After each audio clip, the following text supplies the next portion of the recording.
is we looked at the paper, that the instructions that went in the box that shipped with the products to the installer that they would then install on the roof. So it had an instruction guide. The paper, we made it thinner. And then the paper, we made it black and white instead of color in order to cut costs. We overcorrected for cost because it turns out in electrical diagrams, color has meaning. Yeah. So we made a mistake and we had to add that cost back in. But the point there is digging into the details, acting, and then quickly realizing we made a mistake. That is getting your uniform dirty. That is a marketer. I wasn't a CMO, I was VP of marketing, but I was the head marketing guy. Getting into the nuts and bolts of the details so you can make intelligent decisions.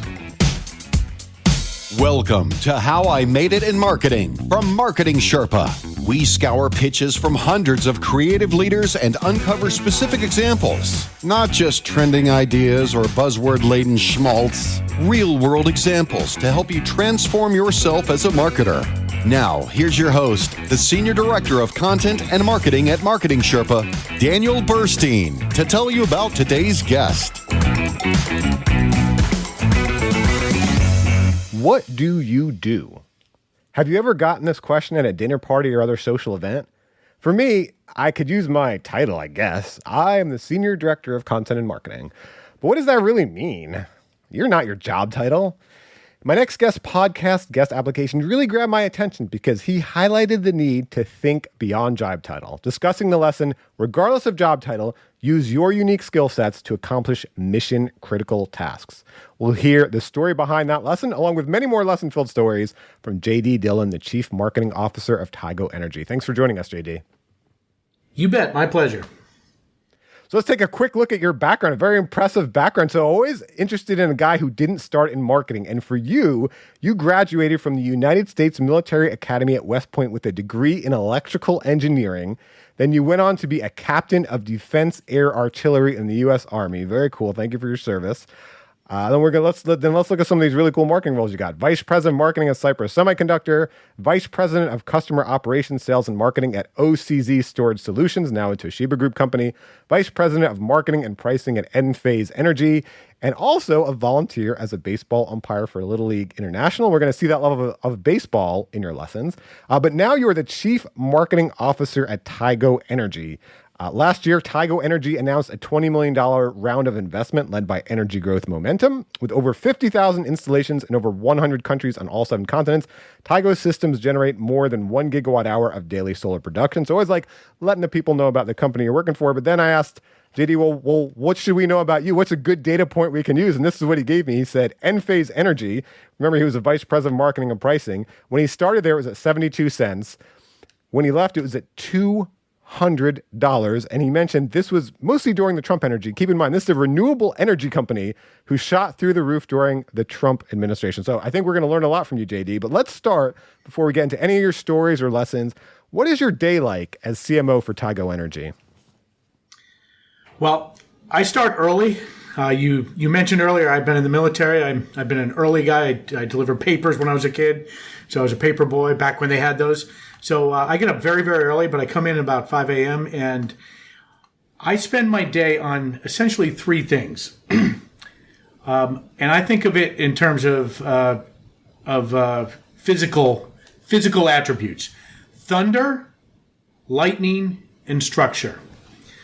So I tend to start my day working on thunder, and my CEO calls that making noise in the market. So that's letting people know who you are. So that's press releases, that's videos. I spend my time on that because, in my opinion, that's a little bit more creative. And then I move on during my day to lightning. And to me, lightning is more focused. And lightning is demand generation and sales enablement. So that is often a little bit more technical, data-driven, demand gen, what lead techniques are working, what messaging's working. So I spend time on lightning. And then towards the end of the day, I spend time on structure because our company is a adolescent company. We're in the growth stage. We act a little bit too much like a startup, like a lot of companies do our size. and we don't want to become too bureaucratic. So we're in that little adolescent, and as a man with teenage children, I can tell you sometimes those are difficult times. So we're trying to add a little bit of structure, but not too much. Makes sense. So I'm going to go back to very early in your career because I was a paper boy too. So I worked for an afternoon paper back when those were things. So I was lucky I didn't have to wake up early. But here's one thing I noticed that I think is lost that really taught me things when I was 8 years old. I get the newspaper now and it's like billed to my credit card directly. I don't know if you had this experience. I had to go every week. I had a book, a ledger, and I had to go to every house every week and collect in cash the cost of the newspaper. And it was nice because I got tips too. But as an 8-year-old, 9-year-old, 10-year-old, I had to go and actually collect on my accounts. Did you have that same thing you had to go through, or was it just billed through someone? You bet. I had the little stubs that you had to tear it off and you hand it to them and you tell them you paid for this week and this person gets just Saturday and Sunday. This one gets every day. So it's $1.25 versus $2. And I remember it vividly. You knock on the door and you see all the lights on, but nobody's answering because they know it's you. They don't have the $2 to give you. You're like, come on, it's $2. There's no better business lesson than actually having to collect on the value you deliver. So as an 8-year-old, I learned that well.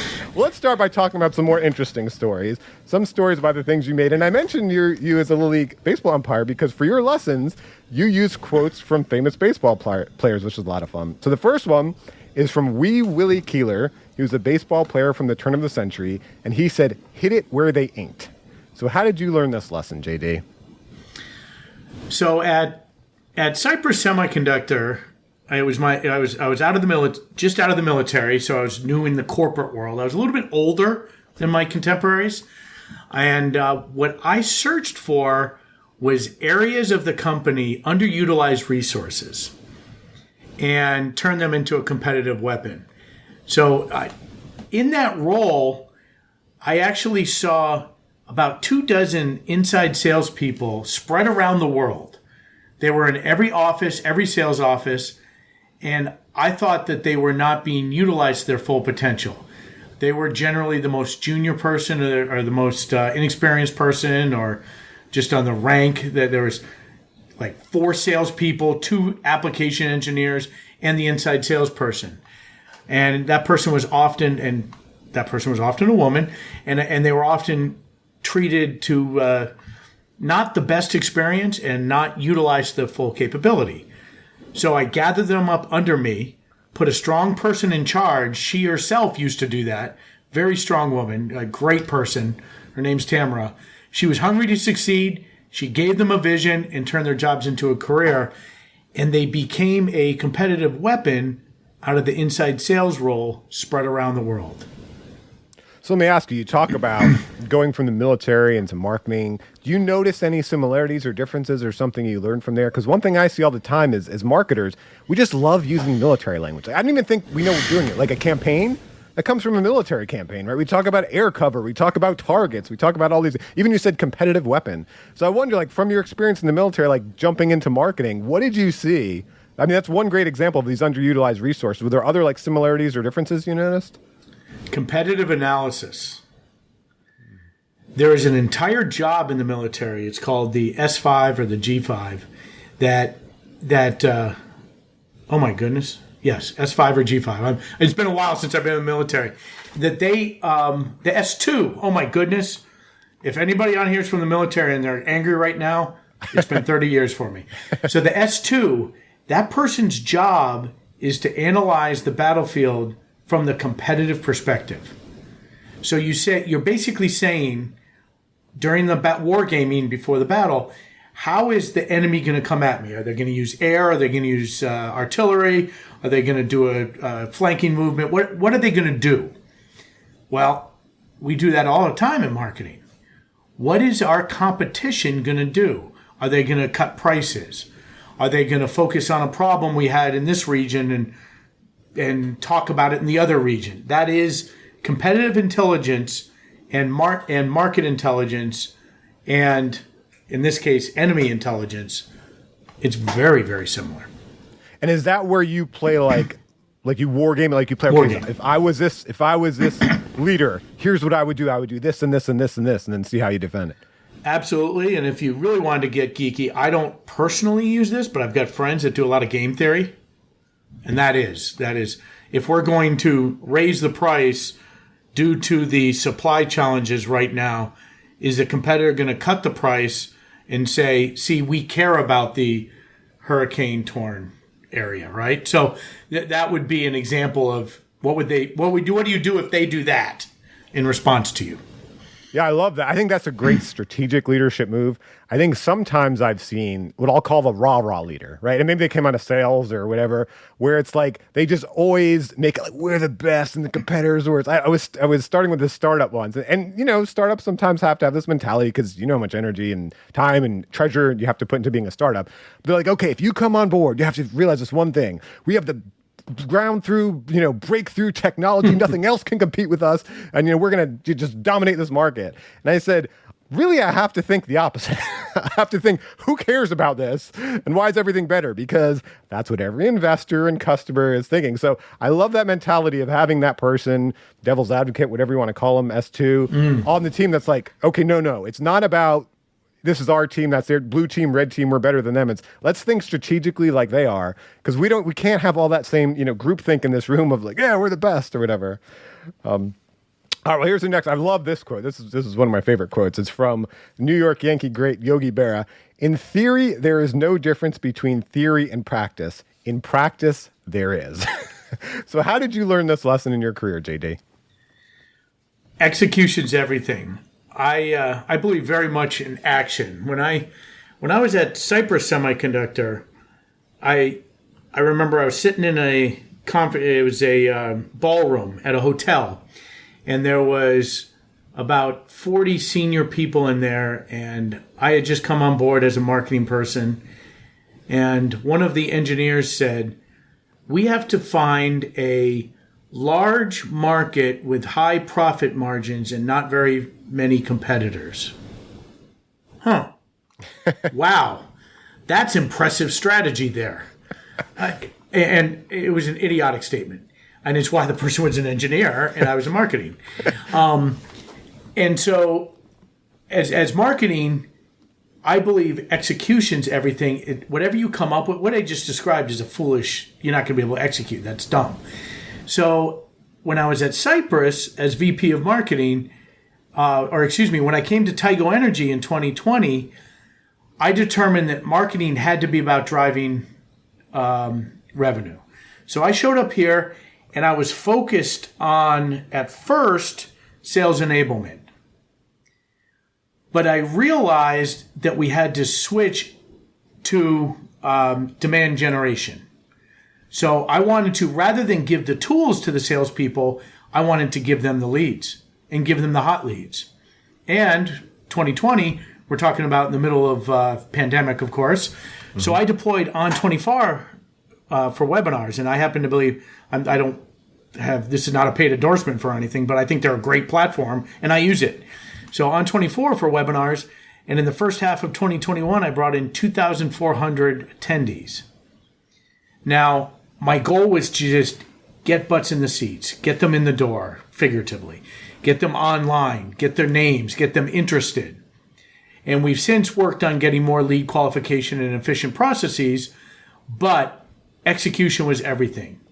Get people hearing our brand, hearing about how to use our product, and get them interested in more. So it was execution. So what content did you create to do that, though, right? Because, again, going back to this quote, in theory, there is no difference between theory and practice there is. So anytime I hear, people talk about content marketing who are not experienced in content marketing, it's kind of that idea. We'll do content marketing, right? In theory, it sounds good. Okay, we'll do webinars. Well, a webinar is just an empty box. So it's great to do a webinar. If you don't put the right thing in the box, you're not going to bring people in. So how did you figure out what content to do, where to get the subject matter experts for the content? How did you actually bring in those 2,400 people? Because I'm sure On24 is a great platform, but On24 didn't do it. You did it, right? Right. So the answer to your question is trial and error. I executed first, strategy later. As a matter of fact, my CEO asked that exact question, what are you going to do for content? And the answer was, we're just going to start developing what we have and talking about it. And if it doesn't work, we'll change it. And I had one in Australia that had 3 people. That was comedic. We had 4 people on there from our team and 3 customers. Well, that was a great one. And on the other hand, I did one down in Brazil, in Portuguese, that had something like 280 of them. And it went for 90 minutes. Now, interestingly, that 280 and 90 minutes, nobody was interested in buying. They're just coming to learn. So that's nice, but it's a little altruistic. The 3 people in Australia, they probably logged in by mistake. So I worked on the content and settled on a focus on the middle of the funnel, if you know the funnels, which I assume your listeners do. Not top of the funnel. We're not going to introduce people, we are Tiger, hear us roar. Not bottom of the funnel, they're ready to buy. It's, okay, when I do an installation, what are the pros and cons of doing rapid shutdown? I'm using an industry term, but the point is that's something that an installer, who's our primary audience, would understand, and they'd say, okay, I know what Tygo does. I know a little bit about MLPE. It's an acronym of a product that we do. So it's a knowledgeable person to educate them in the middle of the funnel to make an intelligent decision. And that's but I didn't start there. Well, I think it's important you mention that too, because when people start with webinars, I think sometimes they start, something at that bottom of the funnel, the end of the funnel. And they have this idea. They look at this data, right? And they're like, okay, we see if someone looks at a demo, then they're 80% likely to buy. So let's just do a bunch of webinars with demos, right? And they're kind of missing the whole point that, one, that person probably was just very likely to buy, so they track down your demo and find it before they even saw the demo, right? But 2, you're not building that audience by doing that, right? You're just getting the people that you probably already have anyway. So yes. I think that's very strategic to hit the middle of that funnel. And in the top was the example that I mentioned about Brazil. These were all people that just wanted to learn about solar energy. And again, much as I like helping the people of Brazil, they got to evolve. We got to get money, right? So, yeah. So that brings up another question when we talk about this quote about theory and practice, is about the use of data in decision making, the use of data in decision making. So, theoretically, a lot's going to work, but we only know what works when we put it in practice, when we look at the data. So, for example, we have a free digital marketing course, and in the session on customer first objectives, Flint McLaughlin teaches, too often our campaigns and their messaging are dominated by a social dynamic rather than a science dynamic. Our collateral suffers a design by committee process and thus speaks with the disjointed voice of compromise. So what role has data played in your decision-making, in your marketing, and leading your teams when you're in those rooms and there's just, kind of all that committee there is saying like, oh, we're the best and everyone else is the worst. Like, how have you used data to make decisions? It is absolutely huge. And I'm going to mix metaphors because we're talking baseball, but I'm going to talk football. Data gets you into the red zone, but then I find that gut feel gets you into the end zone. And for those listeners who don't follow football, that basically means I've got a dashboard that's got, of my 3 strategies, and I mentioned at the beginning, thunder, lightning, and structure. I've got 4 tactics under each, so that's 12, and I've got 3-ish metrics, 3 to 5, sometimes 2, sometimes 4 or 5, for each one of those tactics. So I've got a pretty extensive dashboard, and that dashboard tells me directionally correct. I don't get hung up on 3,862 is 112 off of our plan. That is not useful. Directionally correct. For instance, our video views were going down and down and down. We said to ourselves, is video part of our brand strategy to make noise? The answer is yes. So we adjusted and did more videos in addition to the webinars. And so that was an example where data guided the decision making, and then there was some gut feel. Okay, now we're going to do more videos. Now what's it going to be in? And we asked some questions and got a little bit more qualitative from the quantitative. Right, making sense of the data at the end of the day, right? Then you can get lost on the numbers if you're not careful. Sure, you bet. So here's the next lesson. If my uniform doesn't get dirty, I haven't done anything in the baseball game. That's from baseball stolen base leader Ricky Henderson. He's probably played for like 12 teams, but we'll just say he played for the New York Mets because he played for them for like a season or two. So how do you get your uniform dirty, JD? How have you gotten your uniform dirty, so to speak? So getting into data is generally half of it. The other half is talking to people. So we mentioned before at the beginning, when I got to Enphase Energy, the gross margin was 13%. It's a public company, so that's knowable fact. You could look it up. When I left 3 years later, the gross margin was at 41%. So as VP of Marketing and Pricing, I focused on every single penny. Everything mattered. Once I sat next to an installer and I had dinner with him, and the installer said, "Oh, you're the CM no." And so he thought it was funny. He had had a couple of drinks. He thought it was funny to say that I say no to everything. And in marketing, of course, they want us to give away the farm. And that was needed to turn around our gross margin. Following every single penny. A great example of one of the things I did in marketing is we looked at the paper, that the instructions that went in the box that shipped with the products to the installer that they would then install on the roof. So it had an instruction guide. The paper, we made it thinner. And then the paper, we made it black and white instead of color in order to cut costs. We overcorrected for cost because it turns out in electrical diagrams, color has meaning. Yeah. So we made a mistake and we had to add that cost back in. But the point there is digging into the details, acting, and then quickly realizing we made a mistake. That is getting your uniform dirty. That is a marketer. I wasn't a CMO, I was VP of marketing, but I was the head marketing guy. Getting into the nuts and bolts of the details so you can make intelligent decisions. I think one other thing about getting your uniform dirty and getting into the nuts and bolts, I see this really well in your career. Some people, if you're not careful, I think there are those marketing leaders where they have a specific skill set, and when all you have is a hammer, everything looks like a nail, right? If your content marketing is your thing, or database marketing, or direct marketing, whatever it is, every role you go, that's what you're looking for, and you're trying to hit it on. So we've already talked about 3 examples, and it was 3 totally different areas of focus you had. Inside sales, essentially content marketing with the webinars. Now you're getting into the actual fulfillment of the product here when you're talking about. So I think that's very notable and something for really everyone listening to learn from is it's so easy, again, to just have our thing, our little niche in marketing. And that works when you're kind of lower on the totem pole, or, when you're kind of lower in the organization. But as you grow in the organization, as you really become a leader, you have to be able to understand, to your point, like, what are those key movers? Where are the levers I can pull and I can change here? So that's beautiful. So in the first half of the podcast, we talk about lessons we can learn from the things you made.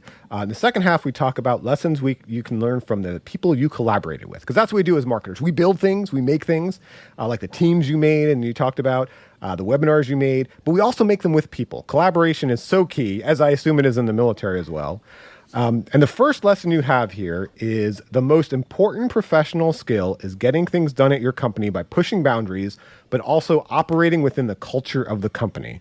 And you learn this from Dan McCraney, a board member at Cypress Semiconductor. So how did you learn this from Dan?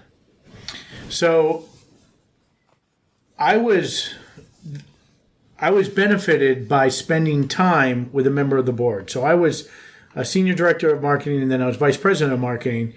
And it's so funny. It's easy to get hung up on titles. I thought everyone knew I was VP of marketing. And Dan knew what I did.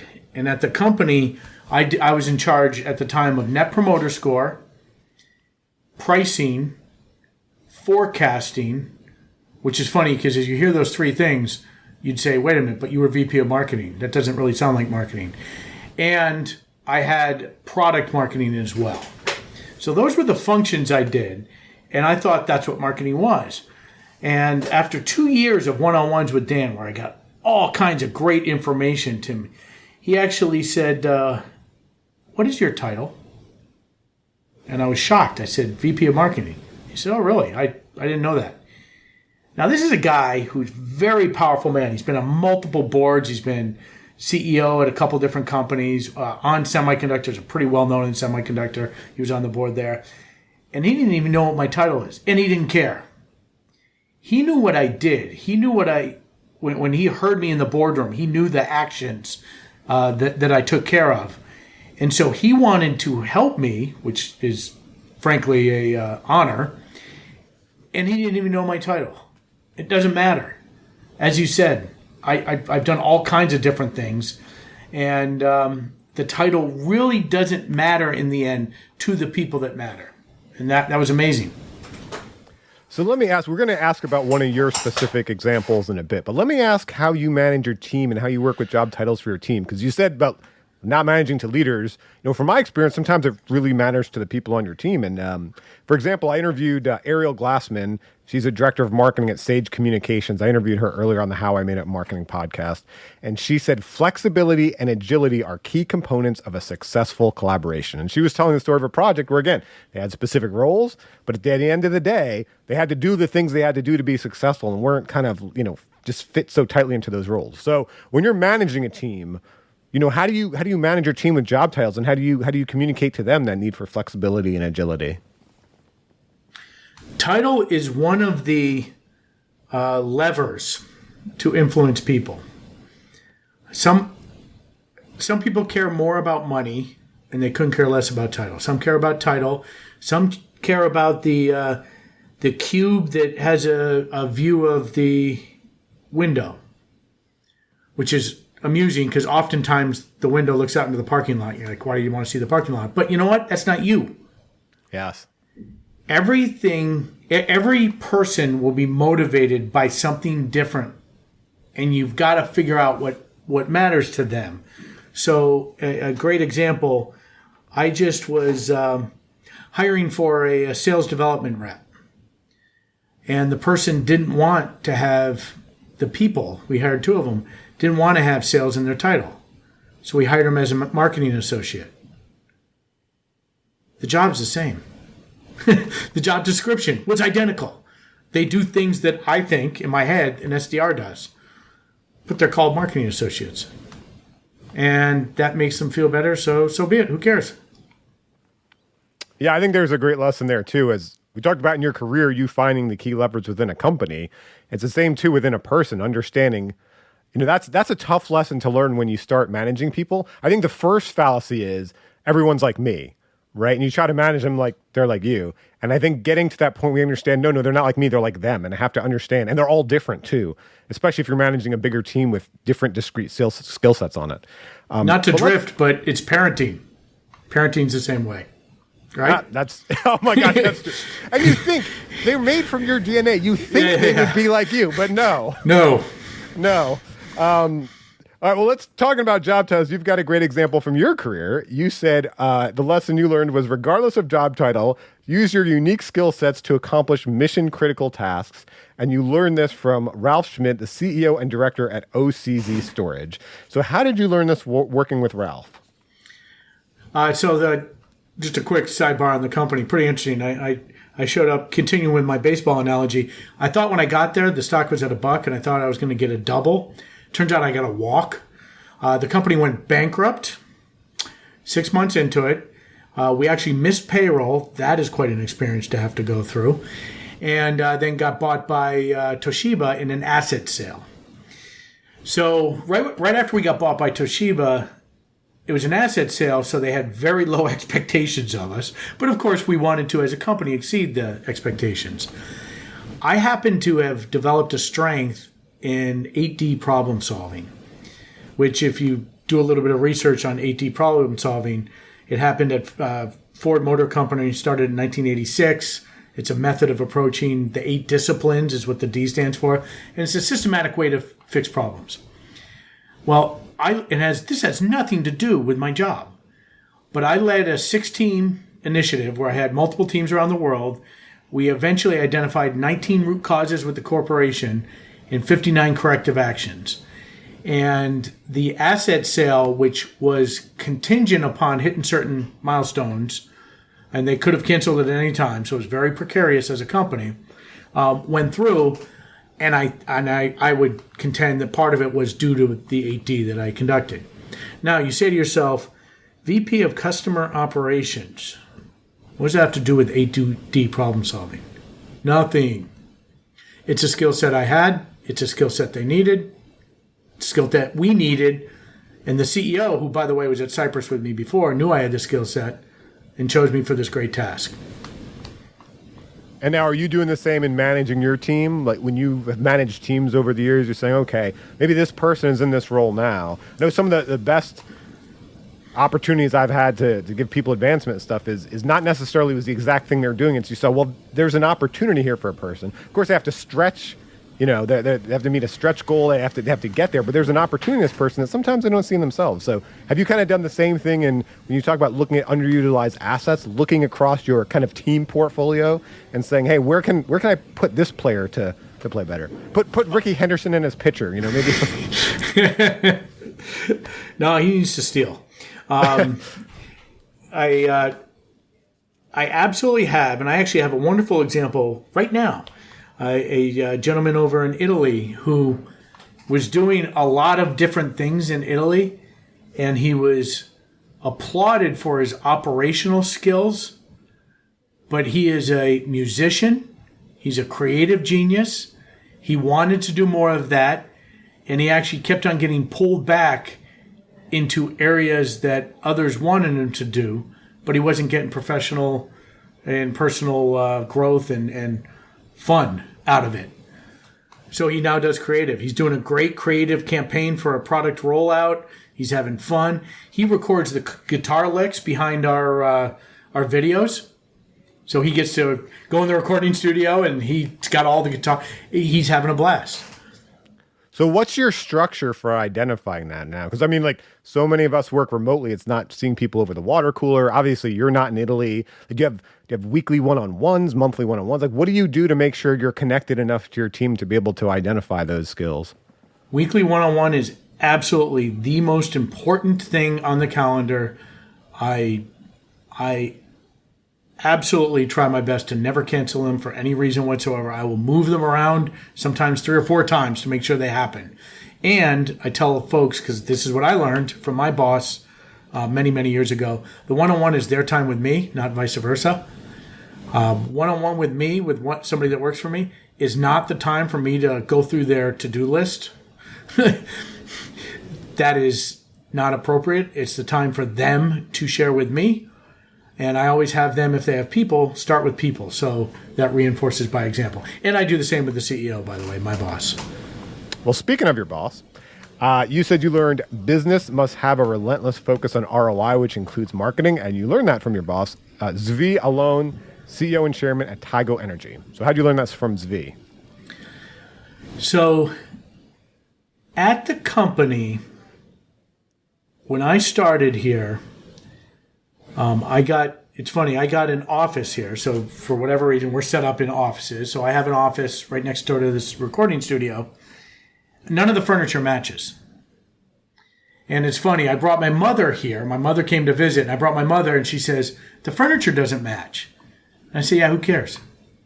Zvi doesn't care. Customer's not going to see my unmatching furniture.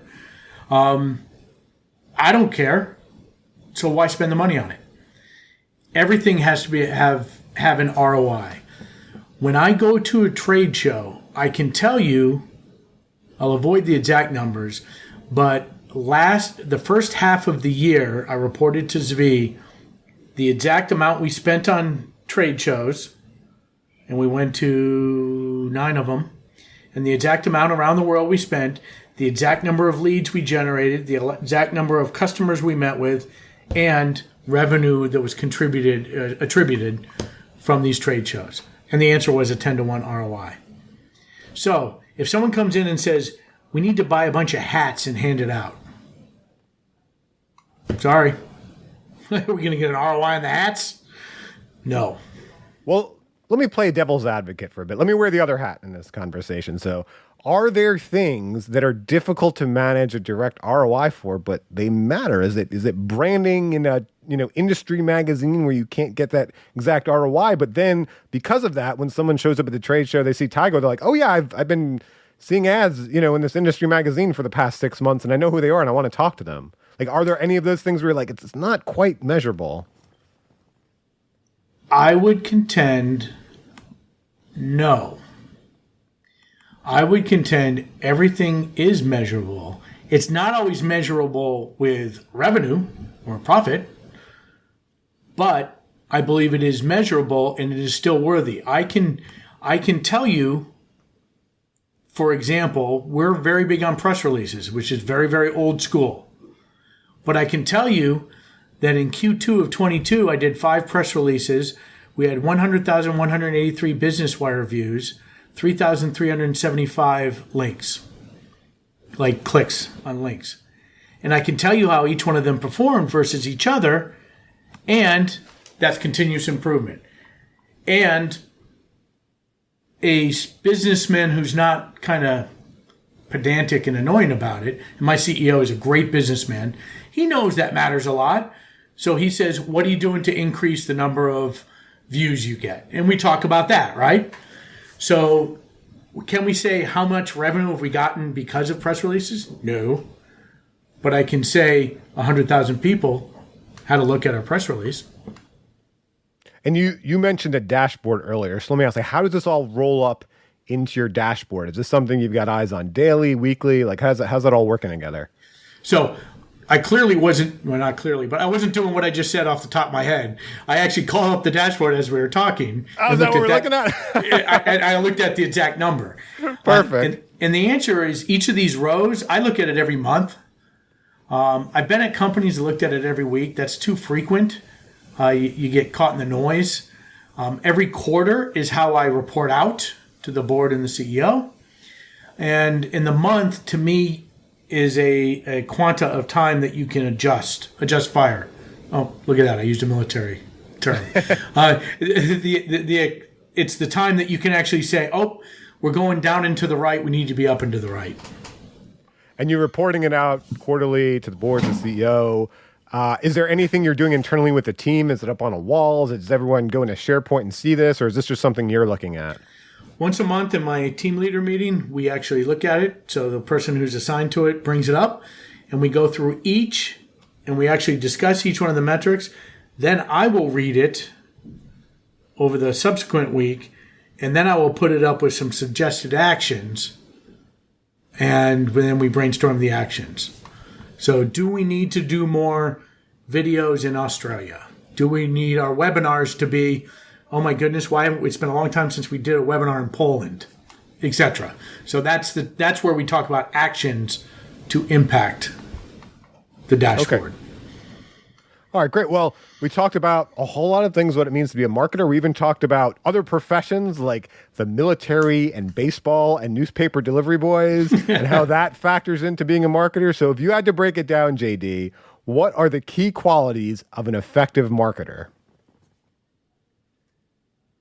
Number one is think like a P&L manager. I have never been at an agency. But internally, you must marketing. And as a CMO at a company, I think in terms of I'm selling my services to help the company, Tygo in this case now, and help the board and the CEO achieve the goals. And their goals are mine. My goal is growth. I told you about gross margin. At that company, at that time, at Enphase Energy, gross margin was the top goal. It's more important than revenue. That's where I focused everything. So, which meant marketing to the high gross margin customers, for example.